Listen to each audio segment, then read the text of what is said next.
I am currently standing at the highest point in all of Thailand. Welcome to the Doi Inthanon National Park. Towering at 2,500 metres above sea level, Thailand's tallest mountain is just a 2-hour drive from Chiang Mai. And the best thing about visiting this place is that you don't even need to climb it. Thailand's tallest peak is completely accessible by road, making it an easy day trip for most tourists. But we wanted to spend a little more time inside the national park itself, away from the standard route. But in this part of Thailand, actually seeing the sights can be easier said than done. Trust me, somewhere over there is a massive pagoda. So is it actually worth it? Our journey started 100 kilometers away from that misty peak in the biggest city in the north. Good morning and welcome back to another day in Thailand, where you once again join me from the streets of Chiang Mai, right up in the north of the country, where we're about to set off on what is going to be our longest bike trip yet. We are heading out to the Doi Inthanon National Park, home of the highest point in all of Thailand, and we're going to be staying just outside the park, which is about an hour and a half drive away. So without any further ado, let's get on the road, and my driver is already waiting for me. Once again, Emma was doing the driving for this trip, so we hit the road leaving the city centre behind. But with such a long ride ahead, we first made sure to fuel up at one of Chiang Mai's many unique coffee shops. We've just stopped for breakfast at this really cute cafe just off the main road. And to be honest, the first part of this drive isn't going to be particularly picturesque. It's mainly going to be a highway, but the closer we get to the national park, the nicer the view should get.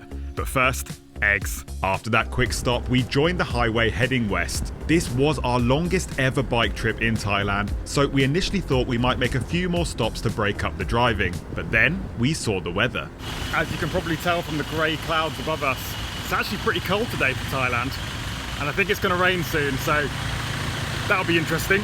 Keen to avoid a ride in the rain, we powered on through until the mountain ranges got a little closer. And 2 hours after we set off, we made it to a very peaceful, very green area right on the outskirts of the national park, where we were staying for the night. Well, luckily we managed to avoid the rain, and we have now made it to our accommodation just outside the entrance to the national park. We are staying in this lovely little bungalow at a place called Mai Klang Banyan Hill, and it's pretty basic, but as you can see, there's a nice double bed there, there's a bathroom, and we've got this lovely little terrace with some views over the mountains and the greenery.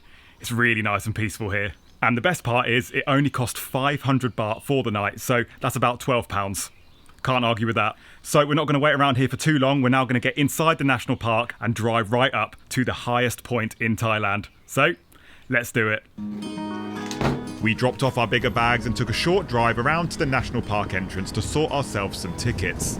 So it is 300 baht per foreigner to get into the national park, and our price also included 2 free bananas. So that's nice. The entrance fee is valid for 5 days, so we plan to use it for the next day as well. The bananas we ate right away.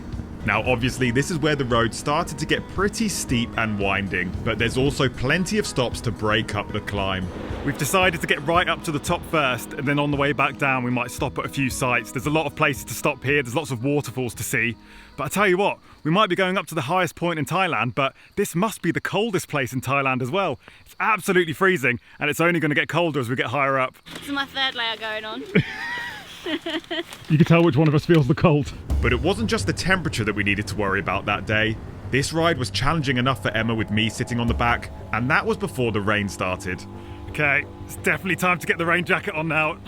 The showers are starting, but these views, incredible.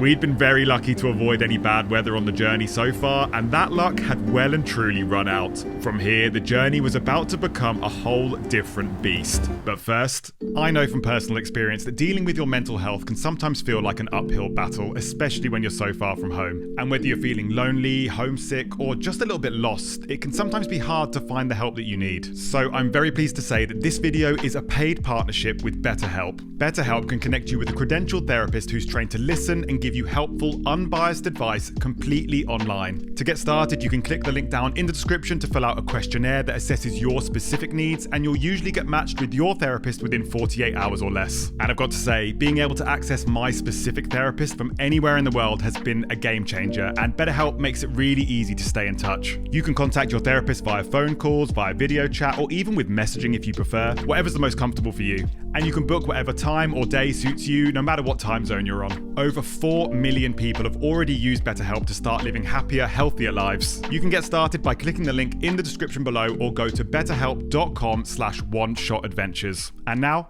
back to the climb. Slowly, we climbed our way up the wet roads until we spotted a place to hide out to see if the rain would pass. And after a decent pad grapau break, things started to look a little clearer. So we grabbed a couple of pictures at the National Park sign and continued our journey towards the summit, where rain was quickly replaced by something even worse.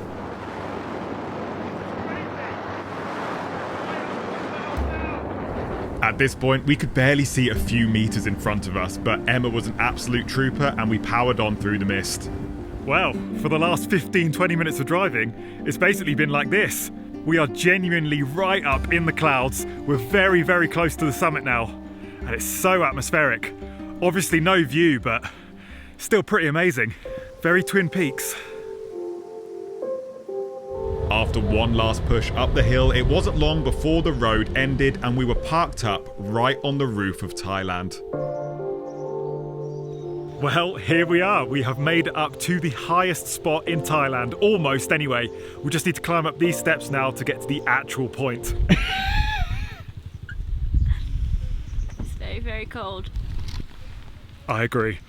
There's actually quite a lot to see at the peak of Doi Inthanon, from trails to shrines and even an observation deck above the scenery, but first we wanted to find the iconic summit marker hidden within the trees.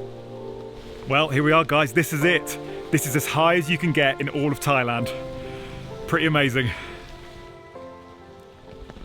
Well, the heavens have well and truly opened now, so I've taken the opportunity to put my hoodie on as well. So I've got 3 layers on. I've never worn a hoodie in Thailand before. Just a little fun fact for you. That sign that says the highest point in Thailand isn't actually the highest point. You can still walk up a little bit higher than that, and this is the real one here. So as you could probably tell, we're not going to get many views from up here at the highest point in Thailand, but luckily there's still quite a few things to see anyway. From the highest point sign, there is a short little trail that they call the Cloud Forest, and just across the road from there when you come out the other side is this, which is the Angkau Nature Trail, or as it says on the sign, it's also known as Michael. Michael is officially the wettest area in Thailand, and that day it definitely felt like it. It's a very short walking route that's actually fairly sheltered, but once again, there wasn't much to see from the viewing points. And speaking of views, there's also that observation tower right next to the observatory. Ever the optimist, I still made Emma climb up despite the weather. What are you expecting to see? The view. There's no view, right? How do you know? You haven't checked. And yep, she might have had a point. Now, you might remember that our plan was to see most of the actual sights of the mountain on the way back down. And the first place on the list is probably the most recognisable attraction on the whole of Doi Inthanon. In fact, when you Google its name, this is the site that dominates the image results. But true to form, for our visit, it looked a little bit different. Trust me, somewhere over there is a massive pagoda.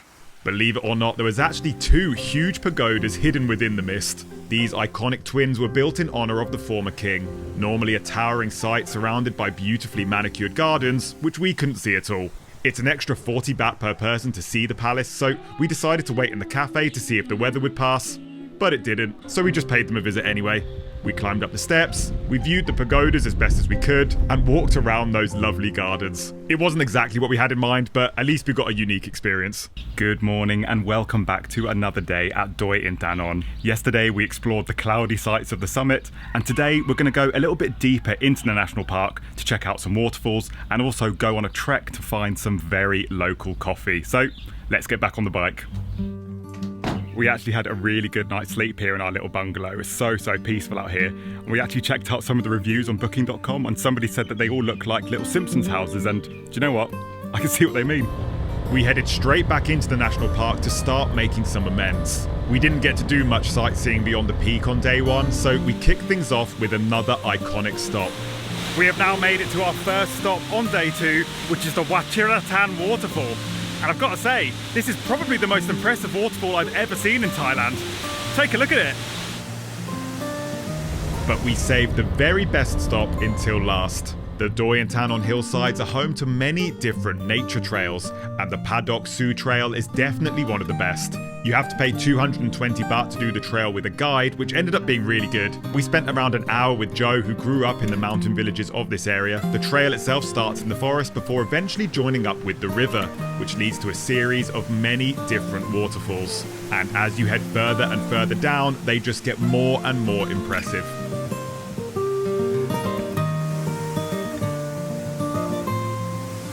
I honestly thought this one must have been the highlight, but there was still so much more to explore. Well, we finally come out of the sort of covered trail and check out this view over the rice paddies to the mountains. It's absolutely beautiful. This is the real Doi Inthanon. You've got to do this trail. This is such a good experience so far. Crazy when you think that all of that water from the waterfall has been diverted down into the rice paddies here, and it just filters down and down and down. So smart.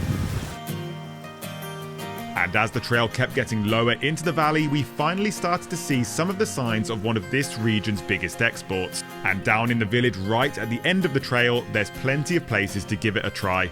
You can also try your hand at grinding, preparing, and of course tasting the finished product. This was without a doubt the highlight from our time at Doi Inthanon, and a trek like this is not something that most day trips include. So in my opinion, an extra day to explore the lesser known paths is well worth it. Next time I show you around my favourite area in Chiang Mai, a perfect place to call home.